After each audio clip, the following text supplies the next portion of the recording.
Station के किनारे बने छोटे से झोपड़े में दो दोस्त रहते थे, गोटिया और मोटिया। दोनों कूली का काम करते थे। लाल कपड़े में लिपटी कूली की पट्टी उनके माथे की पहचान बन चुकी थी। गर्मी हो या सर्दी, बारिश हो या धूप, ये दोनों साथ में मजदूरी करते और साथ में हंसते। मोटिया पतला दुबला, चंचल और मुस्कुराता रहता।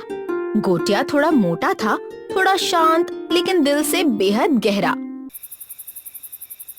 एक रात खाने के बाद दोनों झोपड़ी के बाहर बैठे थे। अरे मोटिया, सोचा है जब अपना घर होगा ना, ईंट वाला, छत वाला, तो तेरे बर्तन धोने का काम मैं करूँगा। और मैं हर रविवार तुझे गरम गरम पूरी और भाजी बनाकर खिलाऊंगा। दोनों हंसी में खो जाते हैं। अपनी जिंदगी से थके हारे होने के बावजूद भी दोनों का सपना छोटा ही सही, लेकिन अपना घर हो, जिसके लिए दोनों दोस्त बड़ी मेहनत करते और साथ ही पैसे जमा करते। अरे वाह, मजा आ गया। आखिरकार हम दोनों ने मिलकर 80,000 जमा कर ही लिए। वाह, क्या बात है। अब जल्दी ही किसी बड़े साहब को पकड़ेंगे और अपने घर का काम शुरू कर लेंगे। भाई वाह, जल्द ही मोटिया और गोटिया का सपना सच होने वाला था। लेकिन तभी अचानक सब बदल गया। मोटिया की तबीयत अचानक खराब होने लगी।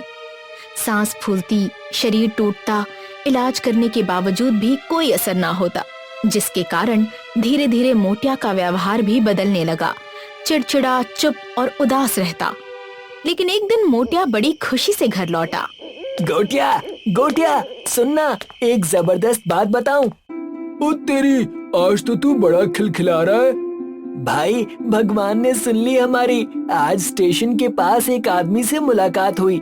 मोबाइल पर किसी से घर के बारे में बात कर रहा था। मुझे लगा वो काम का आदमी है, तो मैंने भी बात की। और भाई, वो तो सीधा बिल्डर का आदमी निकला, दलाल है। क्या बात कर रहा है? फिर आगे क्या हुआ? उसने बोला कि एक छोटा सा 1 BHK घर है रेलवे क्वार्टर्स के पीछे। सिर्फ 80,000 का टोकन देना है अभी, फिर वो हमारे नाम पर बुक कर देगा। 80,000? ये बात तो वैसे अच्छी है, लेकिन वो इंसान भरोसे लायक तो है ना? अरे हाँ बाबा, देख, अब तू ज्यादा कुछ मत सोच। जल्दी से मुझे सारे पैसे दे दे, मैं कल ही जाकर उसे पैसे दे दूंगा। तू भी साथ चलना, ठीक है? दलाल के बारे में सुनकर गोटिया जितना खुश था, उतना ही डरा हुआ था। कौन जाने वो दलाल कैसा था। उस पर यूं भरोसा करना उसे सही नहीं लग रहा था। लेकिन मोटिया को खुश देख उसने उस बात को अनदेखा कर दिया। महीनों से जो मोटिया टूट चुका था, वो आज उम्मीद से भरा हुआ था। उसकी आंखों में फिर से वही चमक थी। इसलिए गोटिया ने पैसे देने के लिए हामी भर दी। ठीक है मोटिया, तूने कहा ना, तो बस काम हो जाएगा। हम कल उसे पैसे दे देंगे। अगले दिन दोनों तय जगह पहुँचे। स्टेशन से थोड़ा दूर एक पुराने से बिल्डिंग के पास। वहाँ एक आदमी सफेद शर्ट, बालों में चमकदार तेल लगाए मोबाइल पर बिजी था। हाँ जी, बुक हो गया समझिए, बस टोकन आ जाए। अरे पेमेंट में देरी नहीं चलेगी, कस्टमर रेडी है जी। भाई साहब, ये मेरा दोस्त है गोटिया, पैसे का इंतजाम हमने कर लिया है। बहुत बढ़िया। देखिए साहब, ये ऑफर सिर्फ आज तक के लिए है, कल से रेट बढ़ जाएगा। लोकेशन देखिए आपने, बस 5 मिनट स्टेशन से, पानी बिजली सब पक्का। दलाल गोटिया और मोटिया के सामने बड़ी बड़ी बातें करने लगा, मानो वो कोई बड़ा आदमी हो। लेकिन गोटिया उसकी आंखों में झांक रहा था। उसे बेचैनी दिखी, आवाज में कुछ ज्यादा मिठास थी।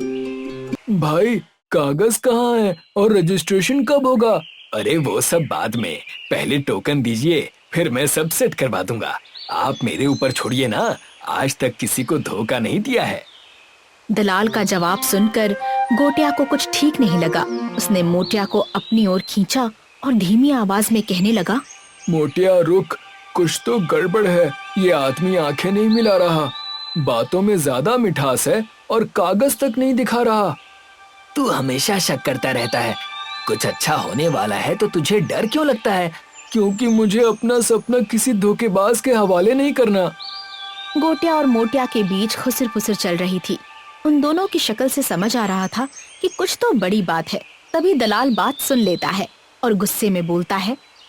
देखिए भाई साहब, अगर भरोसा नहीं है तो रहने दीजिए। मेरा वक्त बेशकीमती है। बहुत कस्टमर्स हैं लाइन में, ना जाने कहां से चले आते हैं। दलाल की बात सुनकर मोटिया गोटिया पर गुस्सा हुआ। नहीं नहीं साहब, रुक जाइए। ये तो कुछ भी बोलता रहता है। गोटिया, ये तू क्या कर रहा है?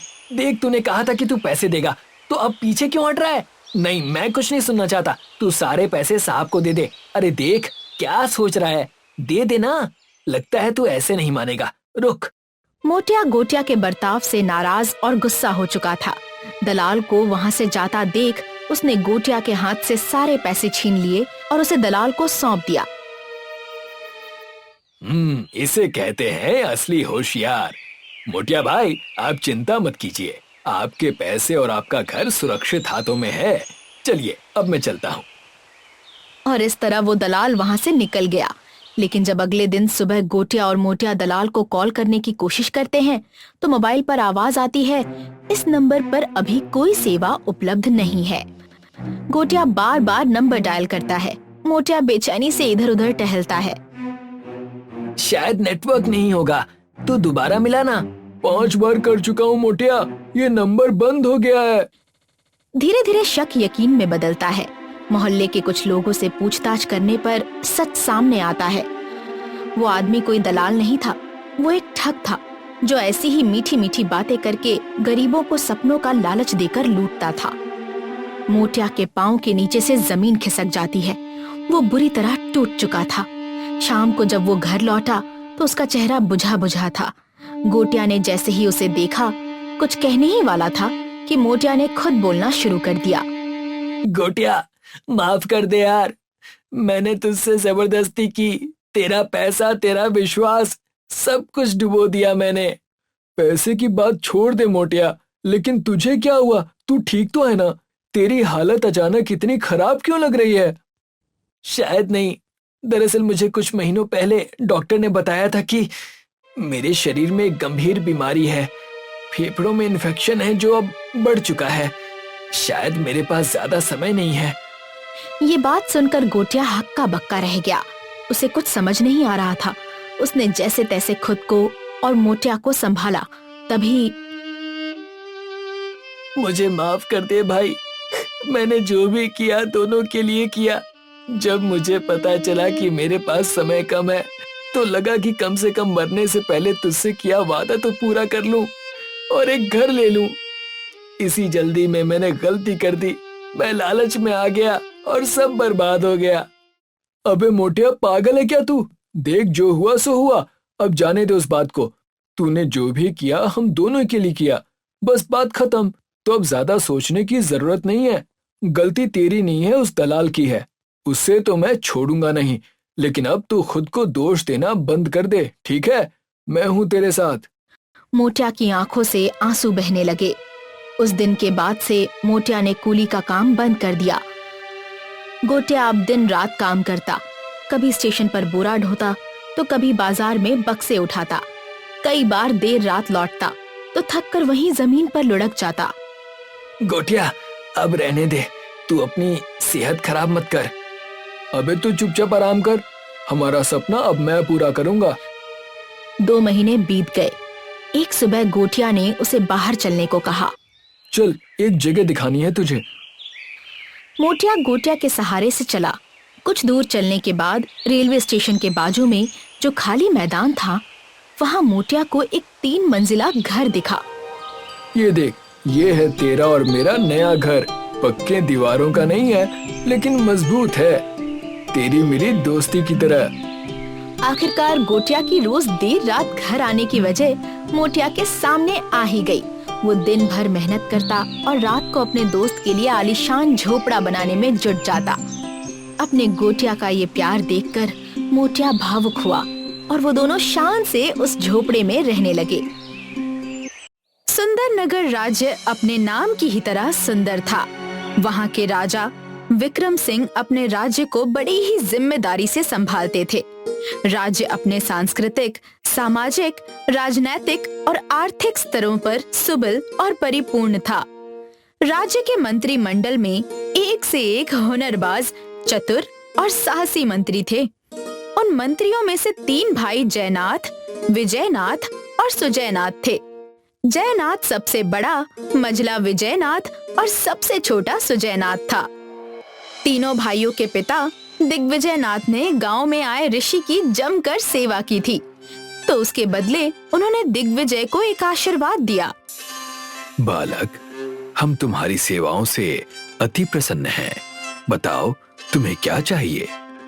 मुनिवर, मेरे पास भगवान की दया से सब कुछ है, इसीलिए मुझे कुछ नहीं चाहिए, लेकिन मैं अपने होने वाले पुत्रों के लिए कुछ मांगना चाहूंगा। ठीक है बेटा, तुम्हें 3 बच्चे होंगे और तीनों भाइयों के पास अलग अलग शक्तियां होंगी। तीनों में मानो मानव, दानव और फरिश्ते की शक्तियां होंगी। यही मेरा आशीर्वाद है। जाओ, सुखी रहो। दिग्विजय को जब 3 बच्चे हुए, तीनों के पास अलग अलग शक्तियां थी। जयनाथ बड़ा ही बुद्धिमान और व्यवहार कुशल था, जो कि किसी भी मसले को अपनी बुद्धिमानी से हल कर सकता था। अपनी आंखों को दूसरों की आंखों में डालकर वो इस तरह बात करता कि सामने वाला उसकी बात को मंजूर कर ही देता। विजयनाथ के बाहों में अपार बल था। सुजयनाथ के पास प्रेम और करुणा की शक्ति थी, जिससे वो पत्थर दिल इंसान या जंगली जानवर के दिल को पिघला सकता था। वो किसी भी इंसान या जानवर के सिर पर हाथ रखकर उसे अपने वश में कर सकता था। तीनों की खूबियां उनके पिता को पता थी। अपनी शिक्षा प्राप्त करने के बाद जब तीनों भाई अपने पिता के साथ बैठे, तो पिता ने कहा, सुनो बेटा, तुम्हारी शिक्षा आज पूरी हो गई। मैं चाहता हूँ कि तुम तीनों के पास अलग अलग जो शक्तियां हैं, उसका इस्तेमाल तुम अपना भविष्य उज्जवल करने के लिए करो। इस तरह से तुम्हारी शक्तियां इंसानियत के लिए बहुत उपयोगी साबित होंगी। तीनों भाई अपने अपने वरदान की शक्तियों के बलबूते पर सुंदर नगर राज्य में मंत्री पद के लिए चुने गए। तीनों भाई अपने अपने कौशल से सुंदर नगर राज्य को सबल और वैभवशाली बनाने में लग गए।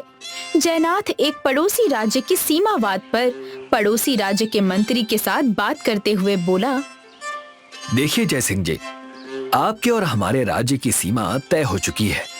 अब ये जो आपके राज्य की सीमा है, उस पर सिर्फ इस देवी नदी के कारण ही विवाद हो रहे हैं। अगर इस देवी नदी का पानी हम दोनों राज्यों के लोग इस्तेमाल करेंगे, तो फिर विवाद तो होगा ही नहीं। देखिए, युद्ध करने से ना आपका फायदा है और ना ही हमारा, बस दोनों राज्यों का नुकसान ही होना है।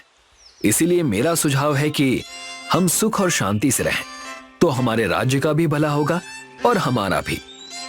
सही कह रहे हैं आप जयनाथ। 10 साल से चले आ रहे इस मसले को आपने कितनी आसानी से सुलझा दिया। हमें आपका सुझाव मंजूर है। मंजूर क्यों ना होता। जयनाथ ने दूसरे मंत्री की आंखों में आंखें डालकर अपनी बुद्धिमानी से कुछ इस तरह मसला सुलझाया था कि उसकी बुद्धि की ताकत का परिचय और फायदा दोनों राज्यों को हुआ था। बात बुद्धि के बल की चल ही रही है, तो शरीर के बल की बात क्यों पीछे रहे। एक बड़े से पेड़ को विजयनाथ ने यूं उखाड़ा मानो वो पेड़ ना हो, कोई घास हो। ये देखकर राजा विक्रम सिंह ने उससे कहा, वाह वाह विजयनाथ, आपकी इस ताकत को किसी की नजर ना लगे। हमें गर्व है कि आप हमारे सेनापति हैं। महाराज, सुंदरनगर राज्य की सेवा करने का अवसर आपने मुझे दिया है। मैं आपको कभी निराश नहीं करूंगा। विजयनाथ ने कई लड़ाई जीतकर अपने राजा को खुश किया था। जो कुछ सैनिक बंदी बनाए जाते, उनके मन में प्रेम और करुणा जगाने और मन परिवर्तन करने का काम सुजयनाथ बड़ी ही लगन से करता। प्रेम और करुणा से संपूर्ण दुनिया को जीता जा सकता है। तुम इस बंदी गृह से निकलकर एक अच्छी जिंदगी जियो, मैं यही चाहता हूँ। प्रेम और करुणा से सिर्फ इंसान ही नहीं, बल्कि जंगली जानवर से भी आप एक नाता बना सकते हैं। ये देख विक्रम सिंह से रहा नहीं गया। वो सुजयनाथ के पास आए। ये जो कार्य आप कर रहे हैं, लोगों को सही मार्ग पर लाने का, ये बहुत ही महान कार्य है। आप तीनों भाई इस राज्य के लिए वरदान साबित हुए हैं। हाँ, सच था। ये तीनों भाई वरदान साबित हुए थे, लेकिन एक दिन इस वरदान को भी श्राप कुछ इस प्रकार लगा जब एक युद्ध में सेनापति के कार्य को राजा ने ज्यादा महत्व दिया। इस बात पर तीनों भाई राज दरबार में लड़ पड़े। माफ कीजिएगा महाराज, पर इस युद्ध में सिर्फ सेनापति को इतनी तारीफ और इतना इनाम मिल रहा है, लेकिन इसका हकदार तो मैं भी हूँ। मैंने जो योजना बनाई वही तो इस्तेमाल करके हमने इस विजय को प्राप्त किया। नहीं नहीं महाराज, अरे इन्होंने योजना बनाई, लेकिन युद्ध के मैदान पर मैंने ही अपनी सेना के साथ लड़ाई की ना। अरे भैया, आपने कुछ राज्यों के साथ अपने राज्य की दोस्ती बनाई है, पर कुछ राज्यों के साथ तो युद्ध भी हो रहे हैं ना, वो तो हमने किए हैं। इसीलिए इस युद्ध में मुझे ज्यादा महत्व मिलना चाहिए। अरे आप बैठिए भैया, मैंने जब दुश्मन देश से सुलह की और उनको समझाया कि युद्ध करने से क्या क्या नुकसान हो सकते हैं, तो मैंने उनके मन को युद्ध के विचारों से दूर कर दिया। ये बहुत ही महत्वपूर्ण काम है। तो महाराज, इस युद्ध को जीतने का हकदार मैं हूँ, इसलिए मुझे ज्यादा सम्मान मिलना चाहिए और इनाम भी मिलना चाहिए। नहीं, ये सम्मान मुझे मिलना चाहिए। नहीं, ये मेरा अधिकार है। नहीं, मुझे इनाम मिलना चाहिए। तीनों भाइयों में कुछ इस तरह से झगड़ा हुआ कि भरे दरबार से तीनों भाई एक के बाद एक बाहर निकल आए। राजा विक्रम सिंह के मन को ये बात बहुत बुरी लगी। उन्हें लगा कि उन्हें सजा दी जाए, लेकिन वो कुछ नहीं कर पाए क्योंकि तीनों उनके राज्य की शान थे। राजा ने तीनों भाइयों को समझाने की कोशिश की, लेकिन बात नहीं बनी। तीनों भाइयों में अलगाव आ गया। उसके कुछ दिनों बाद राजा के दरबार में कुछ 4-5 लोग रोते हुए आए। राजा जी, हम बहुत दुखी हैं, जल्द से जल्द कुछ कीजिए, नहीं तो हम मर जाएंगे।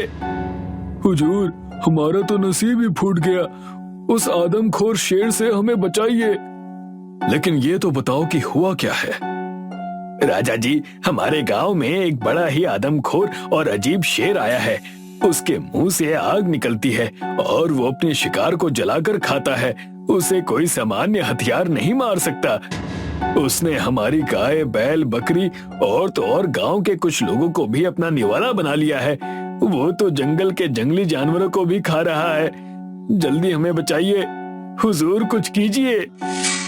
ये बात सुनकर विक्रम सिंह परेशान हुए। उन्होंने तुरंत ही अपने सैनिक को जयनाथ, विजयनाथ और सुजयनाथ को बुलाने भेजा, तो तीनों तुरंत राजा के सामने आ गए। राजा जी, ये मामला आप मुझ पर छोड़ दीजिए। मैं ऐसा जाल बिछाऊंगा कि वो आदमखोर शेर उसमें फंसेगा और पकड़ा जाएगा। नहीं राजा जी, ये काम तो मेरा है।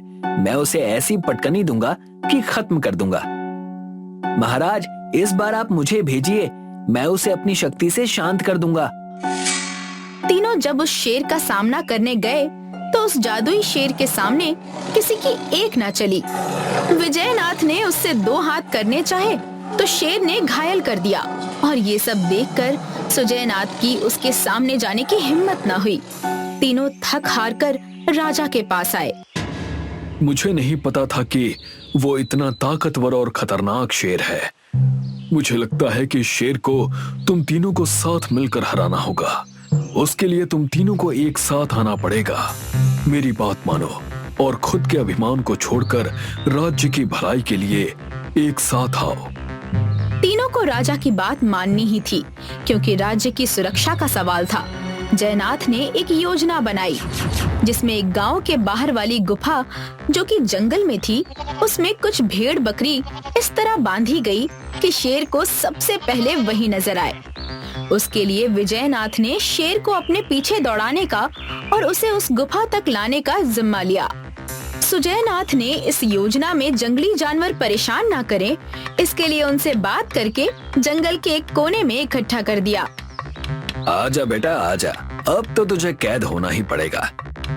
इसकी खुशबू से तू मुझ तक आ गया और मैं तुझे लेकर जाऊंगा गुफा तक। आप दोनों यहीं पर इसी जगह जमे रहना। अगर आप में से किसी को उस शेर ने देख लिया ना, तो वो गुफा को छोड़कर आपके पीछे आएगा। फिर क्या था, जैसे ही शेर आया, उसने विजयनाथ के शरीर से आने वाली गंध को सूंघा और उसके पीछे दौड़ पड़ा, और विजयनाथ गुफा तक आकर जंगल में कहीं गायब हो गया। तभी शेर की नजर गुफा में बंधी भेड़ बकरी पर पड़ी और शेर गुफा में घुसा। तभी विजयनाथ ने एक बड़ा सा पत्थर गुफा के दरवाजे के सामने गिरा दिया और शेर गुफा के अंदर ही अटक गया। तीनों अपना काम कर राजा के पास आए तो राजा ने उनसे कहा, देखा आप लोगों ने एकता की ताकत। एकता में जो ताकत है वो हमें किसी भी संकट से बचा सकती है। इसीलिए आप तीनों भाई हमेशा एक साथ रहिए। राजा जी, हमें अपनी गलती का एहसास है और साथ रहने की ताकत समझ आ गई है। आज से हम तीनों साथ रहेंगे